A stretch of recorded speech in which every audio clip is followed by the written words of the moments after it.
les gars, j'espère que vous allez bien. Aujourd'hui, on se retrouve sur ma chaîne YouTube pour une nouvelle vidéo. C'est parti. Du coup, aujourd'hui, j'ai décidé de inviter Jordan parce qu'il est venu sur Paris. Du coup, on a décidé de faire une vidéo sous forme de format un peu questions-réponses sur le thème Londres vs Paris. Du coup, on va peut-être commencer par la partie process. Raconte-moi un petit peu, du coup, comment ça s'est passé le process à Paris quand tu as postulé chez Lazare, ensuite chez Perella. Le process est assez straightforward et je crois qu'on a parlé de ça lors de notre précédent live. D'ailleurs, regardez le live qu'on a fait. Et le process est assez straightforward, c'est très basé sur le networking. Et comme je l'avais mentionné la dernière fois, c'est 70% de networking parce que moi, mes process, mes entretiens, je les ai eus principalement avec le networking. Ce qui est finalement très différent de Londres, j'imagine, par rapport aux étudiants que tu as à Londres. J'imagine que c'est beaucoup plus axé sur aussi les expériences en dehors de simple école ou expérience pro, quoi. Ok. Et du coup, juste une petite question par rapport au networking. Après, on fera un plus gros deep dive sur le networking dans une prochaine question. Mais par rapport au networking, tu t'y es pris comment? Parce que c'est vrai qu'on a pas mal de questions là-dessus. Les étudiants, ils savent pas trop comment s'y prendre. Donc toi, tu as fait comment pour networker justement Non, c'est une super bonne question. En fait, aujourd'hui, ça ressemble beaucoup à un process de sales. Donc, actuellement, tu vois en start-up et tout. Et en fait, c'est un process de sales. Moi, à l'époque, je faisais un Excel où je sortais un peu toutes mes relations, on va dire, proches. Que ce soit des potes, que ce soit des gens de la famille, etc. Est-ce que tu peux essayer de gratter le plus de relations possible? Et ensuite, t'élargis. Tu fais du outbound, quoi, tu vois. Et ensuite, tu vas aller voir notamment des gens qui ont fait ton école. Tu vas regarder des gens aussi également d'autres écoles. Et ensuite, tu prépares des messages des messages d'intro et tu essaies de convertir sur LinkedIn.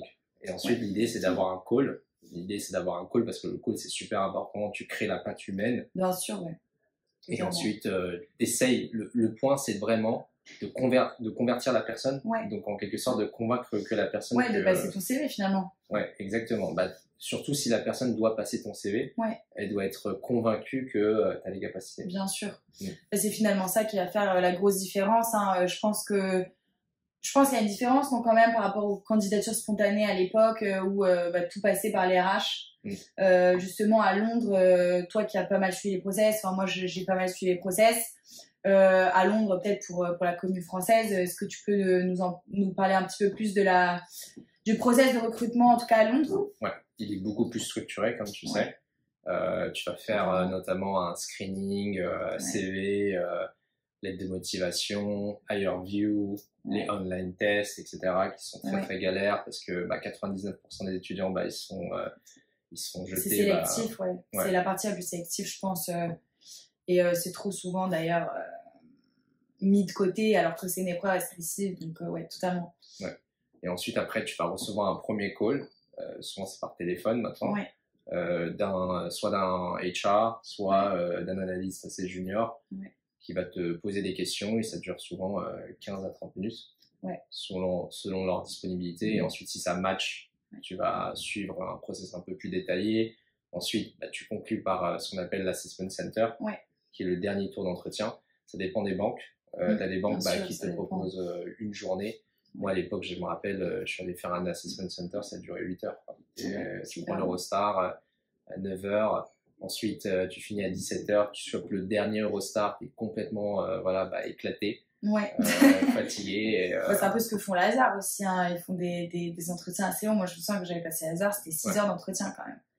Donc c'était assez long, et du coup peut-être expliquer, parce que là c'est assez structuré le process et tout, mais du coup quand est-ce qu'on intervient, quand est-ce qu'on inclut le networking dans tout ce process qui est assez structuré? On parle beaucoup quand même de l'importance du networking à Londres. Du coup quand est-ce que tu conseillerais de l'inclure?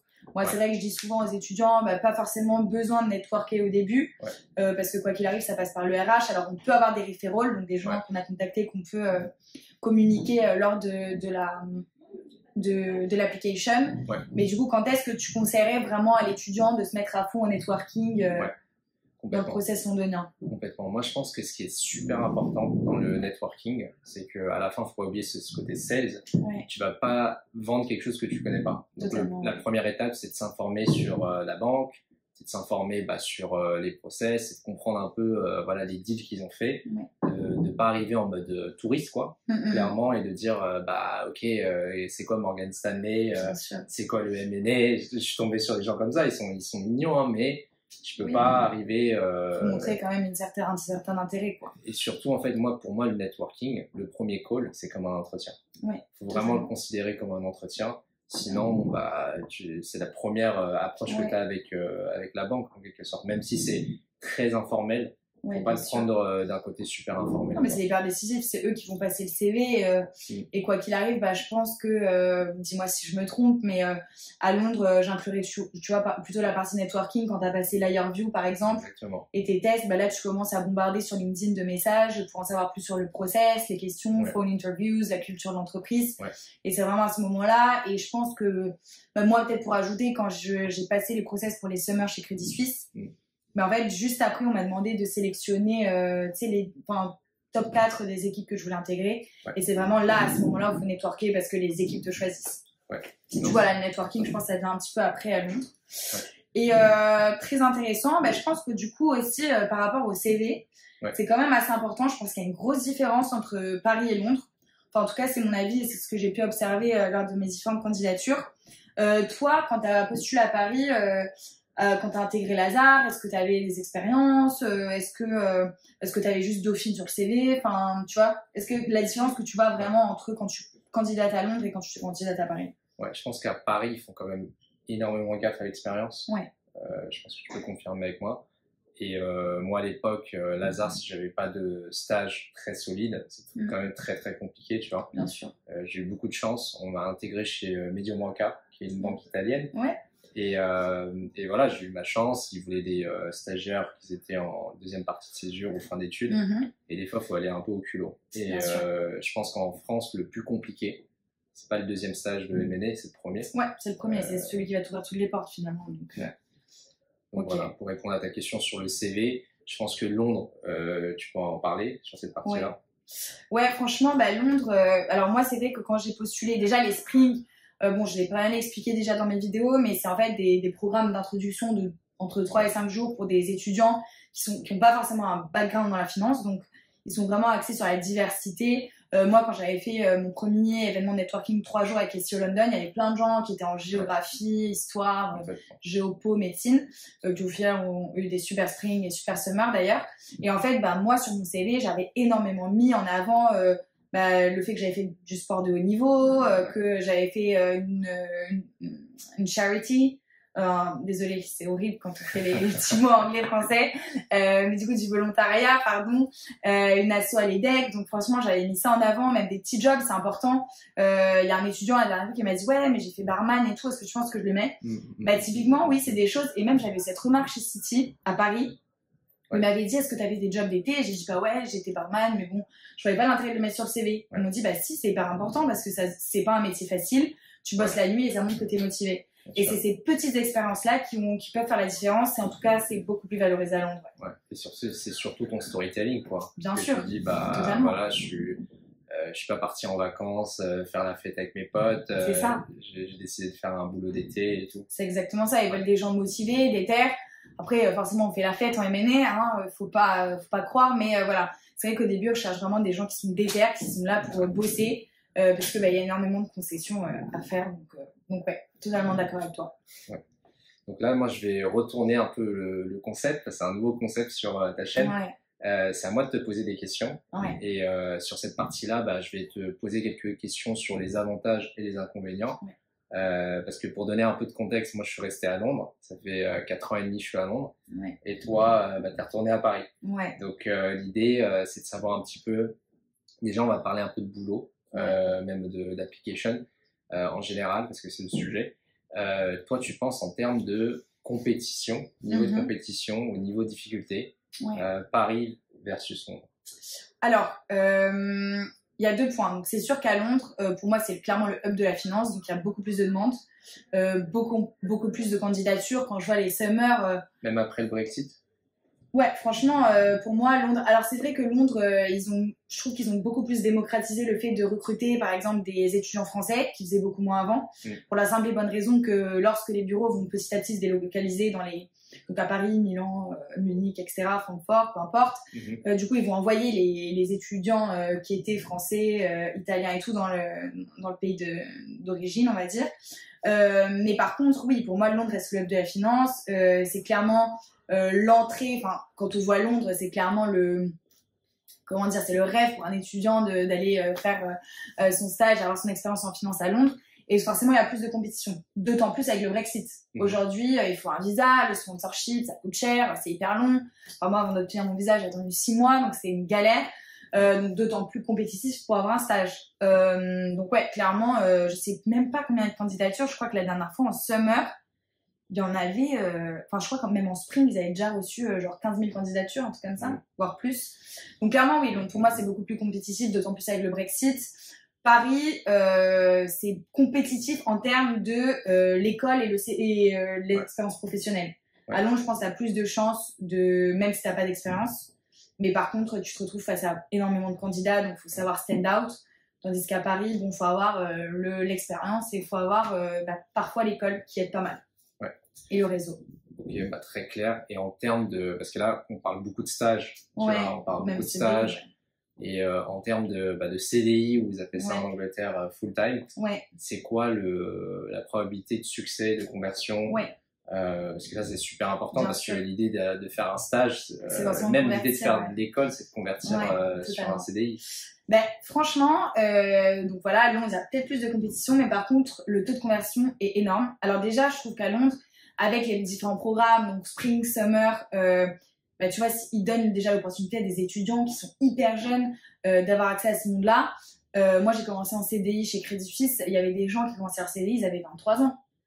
Enfin, je trouve ça incroyable. Tu te fais beaucoup d'argent, tu commences à travailler, tu as 3 ans d'expérience, tu as 26 ans, donc t'es bien, quoi. Donc franchement, ouais, Londres, en fait, ce qui est cool, c'est qu'ils donnent l'opportunité très jeune d'intégrer ce milieu-là. Et en plus de ça, le taux de conversion, il est énorme. Je crois, bon, sauf en période de crise, City, même l'année du Covid, City a converti 100% de ses spring en summer. Là, moi, chez Crédit Suisse, on était 6, il y en a 4 qui sont partis en full-time. Et franchement, faut juste bien travailler. Et généralement, quand t'es français, on est quand même très bien formé, je trouve. On a déjà fait des stages, on a des stages dans les pattes. Donc, le taux de conversion à Londres, il est quand même beaucoup plus élevé. Ou à Paris, le headcount est plus bas. Donc, moins de positions ouvertes, plus de compétition en termes de conversion, en tout cas. Donc, faut vraiment exceller. Parce qu'à Londres, ils te laissent quand même l'opportunité de faire tes preuves ensuite en CDI. En gros, pour conclure, certes, Londres, tu as plus de compétition, mais le taux de conversion est plus élevé. Exactement. À Paris, on va dire, c'est quand même très compétitif. Bien sûr. Mais tu vois, comme je t'avais dit, c'est par exemple que dans les grosses où tu peux avoir des retours de CDI, quoi. Totalement. De toute façon, ça, c'est pour être. Ok, bah, super intéressant. Et là, je voulais te poser une dernière petite question, et c'est un sujet qui te tient à cœur, sur les inconvénients, les avantages, notamment sur la partie culture et la partie lifestyle. Ok, bah, du coup, je vais peut-être commencer par la partie culture. Alors, c'est vrai que je suis revenue à Paris, mais je suis une grande fan de Londres. Personnellement, moi, ce que j'ai adoré à Londres, c'est... En fait, quand tu arrives à Londres, forcément, tu as fait tes études en France, tu arrives à Londres, t'as quelques potes par-ci par-là, mais c'est un peu comme le nouvel étudiant qui intègre sa nouvelle université. Et je trouve que Londres, c'est un melting pot incroyable en termes de culture. Tu vas parler hyper facilement aux gens. Enfin, tu vois, tu peux aller à un café, t'asseoir et parler facilement à quelqu'un. Ce que tu vas pas forcément faire à Paris. Enfin, tu vois, c'est pas dans les normes. Donc déjà, en termes de culture, tu vas élargir ton réseau à Londres. Donc en termes de networking à Londres, pour moi, c'est ouf. Tu te fais, en fait, aussi, ce qui est cool par rapport à Paris, c'est que comme il y a plusieurs étudiants forcément qui arrivent dans une ville où ils connaissent pas grand monde et qu'on est tous finalement dans le même panier, quoi. On commence à mener, on n'a pas trop le temps, enfin bref, on est tous alignés. Du coup, on est là vraiment à se soutenir, tu vois. Tandis qu'à Paris, chacun a un peu sa routine, tu vois, et on a nos potes, on a notre copain, copine, on a notre famille. Du coup, en fait, on va moins aller vers les autres. Enfin, en tout cas, c'est mon opinion. Donc, en termes de culture, moi, je trouve que Londres, c'est ouf. Même pour s'ouvrir aux gens, rencontrer de nouvelles personnes. Non, franchement, en termes de culture, moi, je suis une grande fan. Ouais. Et moi, je t'ajoute un désavantage quand tu habites à Londres, c'est que la plupart des gens restent pas souvent très très longtemps. Ouais. Donc, tu te fais des potes, mais tu vois, comme les gens vont rentrer dans leur pays, c'est un peu le désavantage. Voilà. Ouais, Londres, c'est un peu la transition, quoi. Ouais, exactement. C'est un peu je reste 2-3 ans et après je rentre. Ouais. Donc c'est vrai que c'est un désavantage, mais bon, après tu peux les garder sur le long terme, tes potes, si c'est des vrais potes. Ouais. Mais ouais, totalement d'accord. Et ouais, t'as une question sur le lifestyle du coup. Ouais, c'est ça. Ouais, alors du coup, même toi, hein, je te poserai, ravie d'avoir ton retour. Moi, je sais qu'à Londres, ce qui est cool, c'est que pour moi, c'est le hub de la finance. Donc, la plupart des gens, en plus, ça coûte extrêmement cher, mais la plupart des gens là-bas sont en finance, clairement. On va pas se mentir. Donc, comme je disais, on est un peu tous dans le même panier. C'est-à-dire que tout le monde la semaine fait du M&A ou du PE ou peu importe, du VC. On bosse. Donc, la semaine, c'est je bosse. Ce qui fait moche, de toute façon. Voilà. Ouais, mais parfois, il pleut plus à Paris qu'à Londres. Hein. C'est vrai? Ouais, je te jure, les statistiques prouvent qu'à Londres, il pleut moins qu'à Paris. Je te jure. Mais par contre, voilà, le week-end, c'est cool parce qu'à Londres, tu vois, tu rencontres des personnes, tu sors et tout. C'est un peu c'est cliché de dire ça, mais c'est vraiment le work hard, play hard à Londres. Tandis qu'à Paris, j'ai l'impression, et en plus de ça, bon, t'as tous tes potes, pas tous tes potes font du M&A. Pas tous tes potes font du PE, et du coup en fait t'as un peu, moi en tout cas quand j'étais à Paris, j'avais souvent des messages à 18h, ouais t'es chaud d'aller boire un verre? Non désolé, je fais mes slides. À Londres, tu vas pas recevoir ce message là qui va un peu te frustrer et te dire putain fait chier, j'aurais bien aimé aller boire un verre. Donc ouais, non franchement en termes de lifestyle, je dirais que ça c'est un point important quand même. Et après je trouve aussi qu'à Londres, et c'est pour ça qu'ils ont des salles de sport incroyables. Moi j'adore, hein, franchement. 24/24. Ouais, 24/24, il y a la piscine, il y a le jacuzzi, il y a le sauna, il y a le hammam, les salles elles sont stylées. Bon, à Paris, pas ouf quoi. Et en fait, j'ai l'impression que même en termes de lifestyle, je prends soin de moi, je fais du sport et tout. C'est beaucoup plus ancré, donc forcément M&A, alors oui, vous avez pas trop le temps. Mais si tu arrives à trouver un équilibre, je trouve que ça te motive, tu vois. Donc, complètement. Puis les gens, ils sont beaux là-bas. Ils sont aigris parfois, mais ils sont beaux. Après, à Paris, ils sont aigris aussi. Donc, et voilà. Ouais, c'est un peu mon avis. Après, je sais pas si toi, tu as ton avis aussi là-dessus ou un avis différent. Je pense que je suis assez aligné, mais moi, ça me fait plaisir de revenir à Paris. Tu vois. Ouais, parce que vous êtes à Londres. Ouais, voilà. C'est toujours comme ça, tu vois, quand t'es quelque part. L'éternel insatisfait, finalement. C'est ça. Voilà. Faut trouver un entre-deux. Pour conclure un peu, c'est vraiment, t'as des avantages et des inconvénients. Totalement. Et c'est à vous de faire votre choix. De où tu veux commencer ta carrière. Merci beaucoup, en tout cas c'était super cool de te recevoir sur la chaîne YouTube. On vous remercie, et d'ailleurs en fait comme on a fait cette petite vidéo London vs Paris, le but aussi c'est que les étudiants français puissent échanger avec les étudiants à Londres et inversement. Et en fait avec Jordan et via Edge, en fait on a créé un groupe WhatsApp où vous pouvez échanger entre vous. On l'a relancé récemment, donc je vous mets le lien en commentaire. N'hésitez pas à vous inscrire et vous aurez directement accès au chat où on va pouvoir échanger tous ensemble. Vous pourrez poser vos questions sur les process et tout ce que vous voulez. Du coup voilà, je sais pas si tu as un petit truc à rajouter, sinon on vous fait des bisous et merci encore et n'hésitez pas à poser vos questions. À bientôt.